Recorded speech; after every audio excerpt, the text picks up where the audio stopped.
It's RiderTV time. I'm with Cheryl, and today's artist in Spotlight is Trent Worley. I'm embarrassed. I don't know much about Trent Worley. You will very soon. And I know you speak so highly of him, so I'm really looking forward to this interview, finding out all about him. And we actually, he filmed his film clip here, right here in the Gov, where we are at the moment. And it was an amazing film clip in that it was taken with one complete long take. And yours truly was in it. I hope you enjoy finding out all about it. Let's have a look.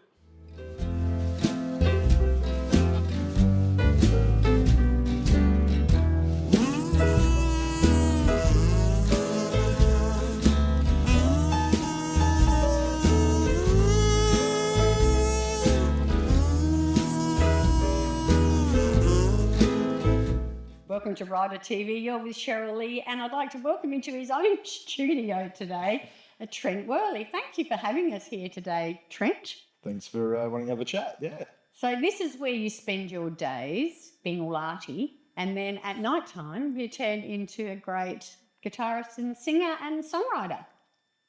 I try to do the songwriting, yeah. Well, the last time we spoke was 2019, when I think you came into the radio studio and we did an interview and you sang me a song live in the studio. Yeah, I remember. I think I did Light the Light, yeah. Yeah, very nice. And on a handmade box guitar that you and your cousin made. Well, my cousin's got the skill, but I like playing it, yeah. Very interesting. Well, I thought we'd go backwards a little bit and then we'll catch up on what you're doing lately. But I just wondered, is music in your DNA? Is it something that's a family thing? Or when did you find out that music was your passion and going to be your future? Yeah, music wasn't in the immediate family. Dad sort of always talked about the Beatles and Led Zeppelin and bands like that, but never played music. So there was a lot of music around by the sound. A little bit. Yeah. I mean, we didn't get a CD player till quite late. So we... A what? Yeah. I still like CD. Yeah. But no, it wasn't really an immediate family, no. It was... there's stories that my dad's grandmother played piano and things like that, which was cool to find out later. But, no.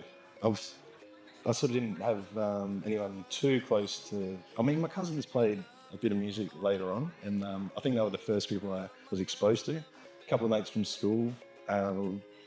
But yeah, no, it was sort of something I just sort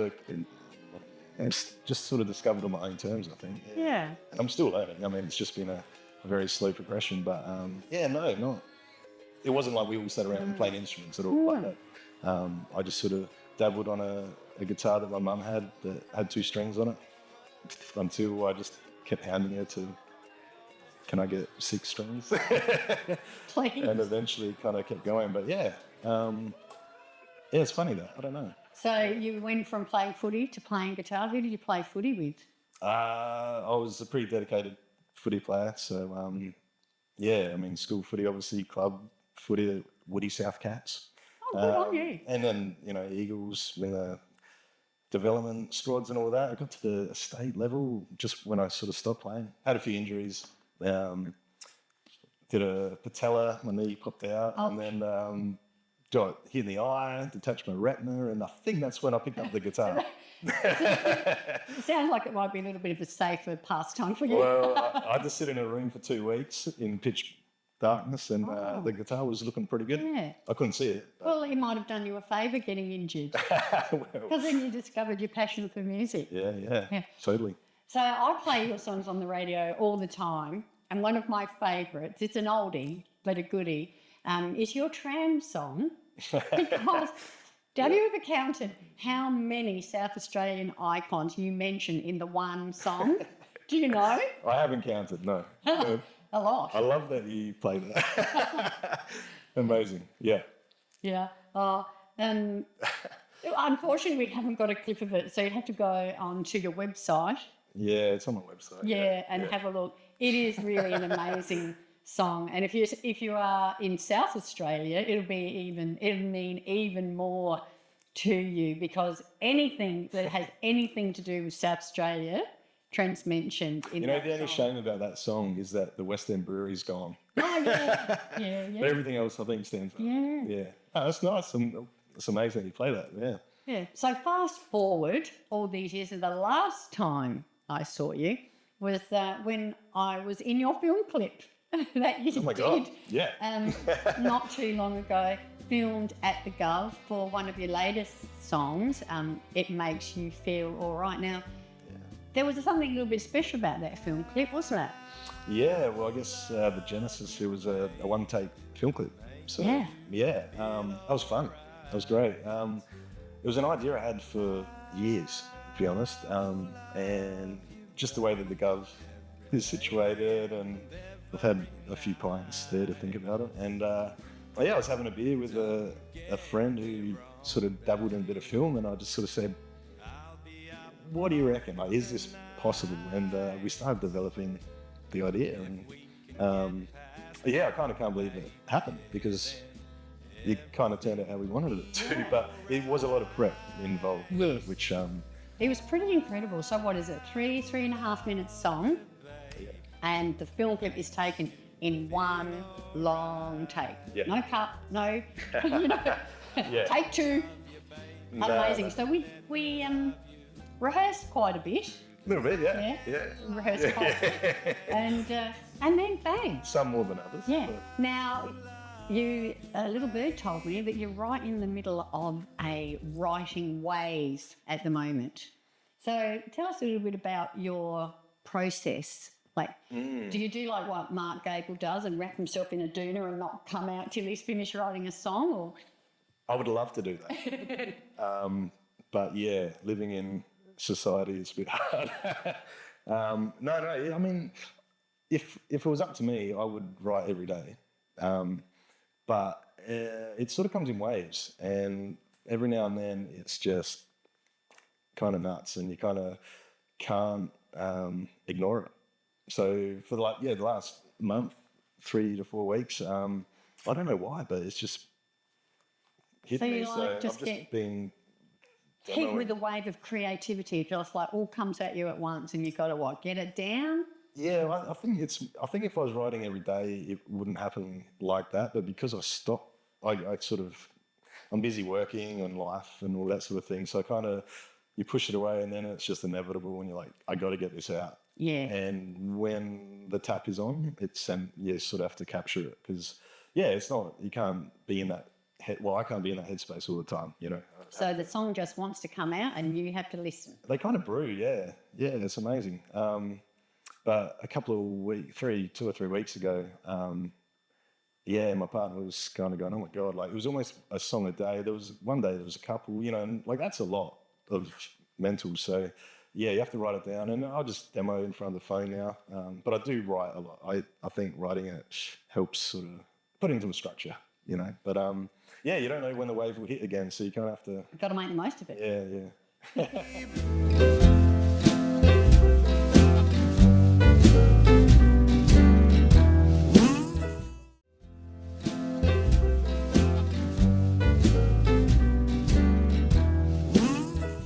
So you've got a couple of new songs brewing. Have you got anything that you want to give us a little sneak peek of, and a verse, a chorus? I mean, I can. You heard it first here. Yeah? I mean, there's some, because I tend to write too much, I mean, not too much, but it's the processes after that kind of matter. It's okay to write a song or, have ideas and you pencil them down, but to record them, to put them there's out. a lot to do after the all that- writing, isn't Yeah, there? the writing things, that's kind of what I enjoy the most. So that's fine, but it's about the next step. Yeah. How you're going to record it, you're going to get people involved, and then that And a film clip. becomes, money and time and all that sort of thing. So that's the slower process. Yeah. As far as writing, I mean, that's the thing I love the most, more than anything, really.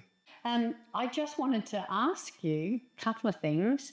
When you're alone in your car and you can listen to whatever you like, what does Trent Worley like to listen to? Wow. To be honest, I kind of don't have the radio on. I've got too many songs in my head. For real, yeah. I'm generally just kind of going through songs that I'm writing.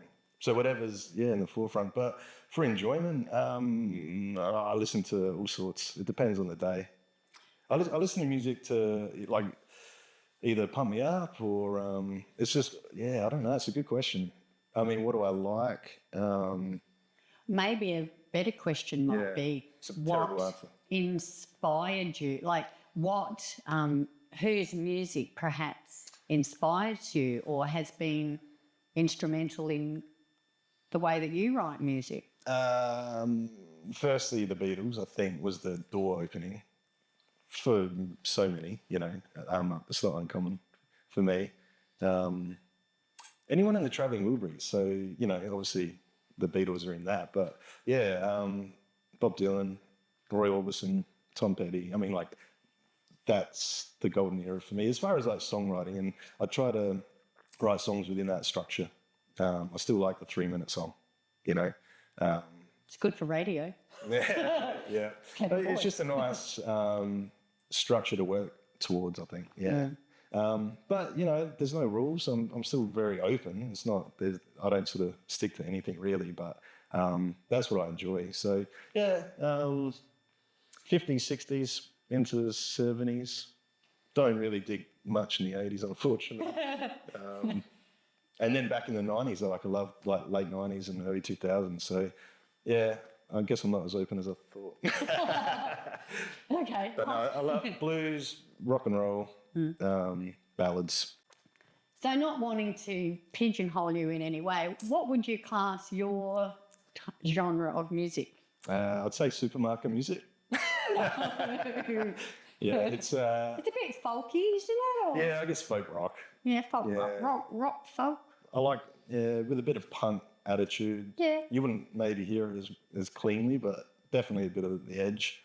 I don't like anything too clean, but I do like a bit of dirt as well. But it's still, Bit of dirty blues. Yeah, for sure. Yeah, if it comes through. But supermarket music. Okay, one more question. So when you are performing around town, what is your non-negotiable on your rider? What must you have in your green room? Well, I need a green room to start. A room would be nice, yeah. I mean, I'll be happy with that. Look, I'm sadly probably boring. I don't know. Beer. I mean, if I'm at the point where I get to choose what I want in the green room, I'll be pretty happy. But no, I don't need a lot.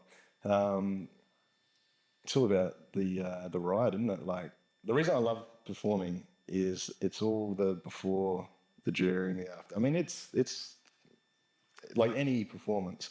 The green room element, I take it or leave it. Doesn't matter to me. Yeah. Nah, it's about goddamn, the energy about it's all cool. Yeah. I mean, I've sat in green rooms before. It's a weird question to ask because I mean, I'm not in that situation at all. I play in front of bars and pubs. I mean, I have a few times, but no, I don't know. I'd like to be a prima donna, but I'm not really. Green M&Ms, So as long as you get to get up and connect with your audience, you're pretty happy. I don't like to feel too comfortable. You know what I mean? You have to be a bit on it. I actually make things harder for myself. So, no. So you're not like Elton. I interviewed. I'm more like Jack White. He makes everything hard for himself. He'll put the mics in just a bit too far that he can't get to it, and you've got to be on the edge a bit. Make yourself uncomfortable. Yeah, that's how you grow.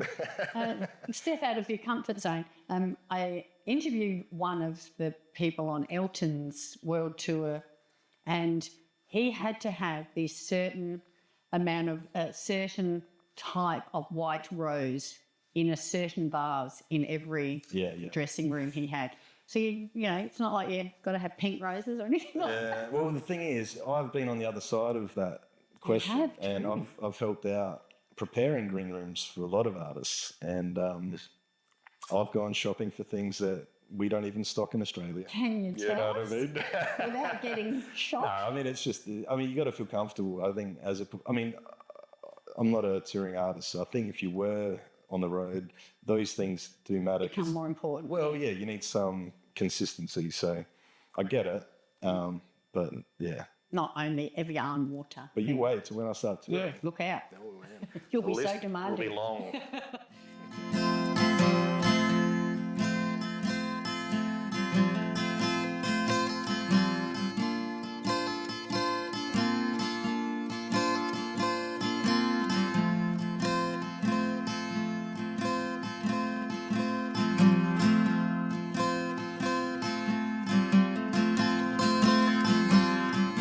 Going out, it's Saturday. We got our beers and our heads held high. Take me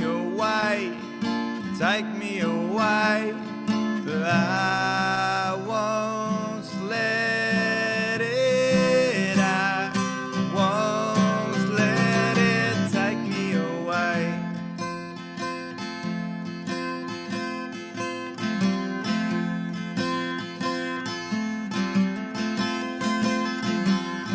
Stepping out in the lover's lust. We got our minds and our arms out wide. Then you went and took my trust, but I won't let it. I won't let it take me away.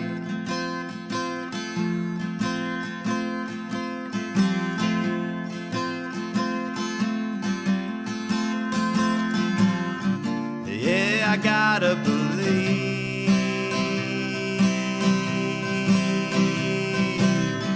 Yeah, I gotta believe.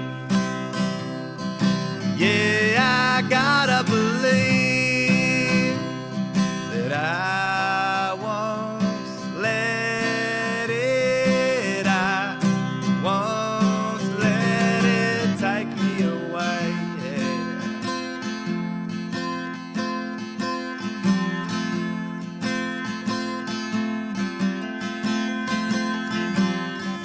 When you feel all love feel.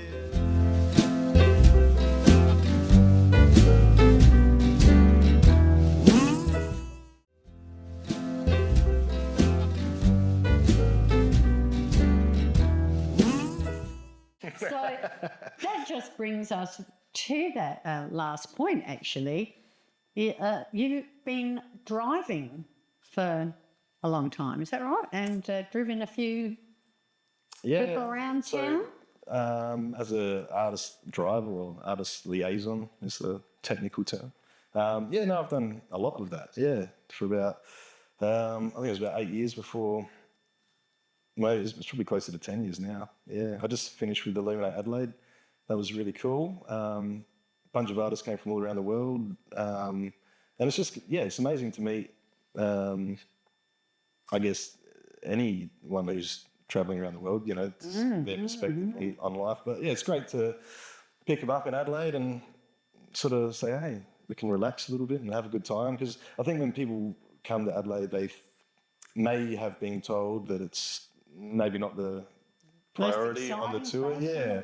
Planet? So it's always nice to make sure that they have a good time and be they're relaxed and everything. Yeah. So no, it's been great. But yeah, I've met a lot of amazing artists, and it's not just the artists; it's always the touring crew and the tour managers and stuff. The whole package is pretty amazing to meet all these incredibly interesting people, and they can be up here, they could be down here, and you just sort of have to gauge where they're at and accommodate and make them feel comfortable. And I like doing that, Yeah. And even just sharing the space with other creatives is great. Yeah, I mean, the only shame is obviously that they were in and out pretty quick and within a few days. But Illuminate Adelaide just recently was great because the artists were here for like 5 days, and then you can really get to know them a bit deeper. But it's a great, interesting job. Yeah. And are you still doing that? Yeah, I mean, yeah. Have you driven Jimmy Barnes? No, I haven't. No, I'm just going to say that I need to get your people to speak to my people because I'm going to interview Jimmy before I die. Oh, okay. So if you ever get him in your car, Gotcha. I'll be in the boot. Again, thank you so much, Trent, for having us in your space today and sharing a little bit about your history and what's coming up. So stay tuned for a new album with all this writing that's going on. Yeah. Just, I'm in the process of collating a lot of material. So I actually realised the other night, I think I had 127 recordings or something. So I'm just going through all that and putting them together. And I'm going to release some music because I haven't really done anything online. I've sort of been doing CDs and didn't really like the online thing, but I'm converting. So I'm going to put some music out. So watch this space and get onto the Googleometer and watch the website, trentworley.com. Yeah. That's it. Excellent. Well, get out. If you're in Adelaide, see Trent. It's a fabulous show, and I'll see you down the front.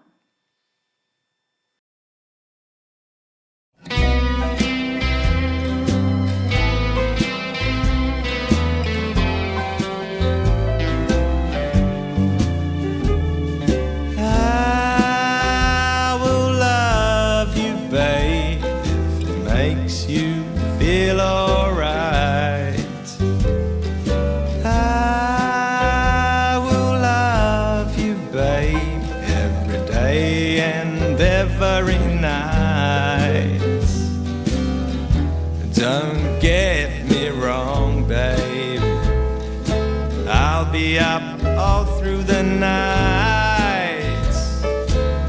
If we can get past that, baby, then everything will be alright.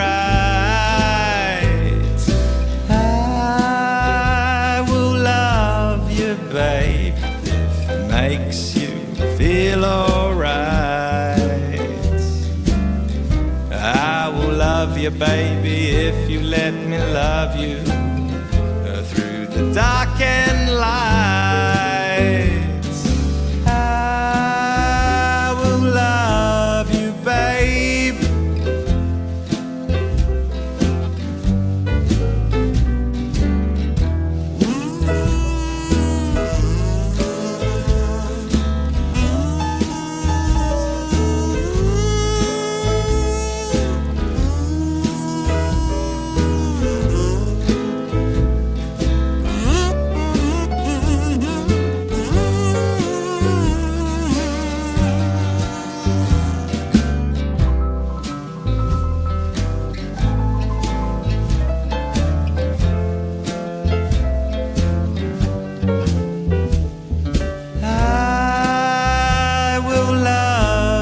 Babe, if it makes you feel warm through the nights. I love you, babe. I punch above my weight. Don't wait up for me, babe. I'll be working all through the night. But don't get me wrong, babe, it's you that makes me feel alright.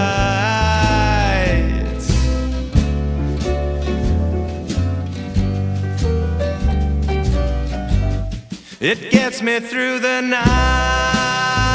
We'll love you, babe, if it makes you feel alright. I don't think there's anything better than waking up on a Sunday morning with you. I will love you, babe, if it makes you feel alright.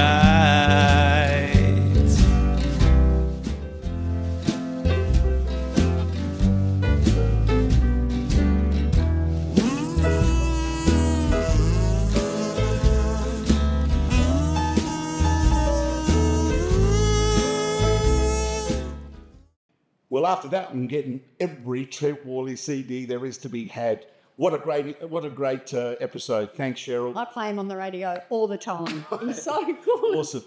You're a legend, Trent, and we'll see you guys next time. Same bat time, same bat channel.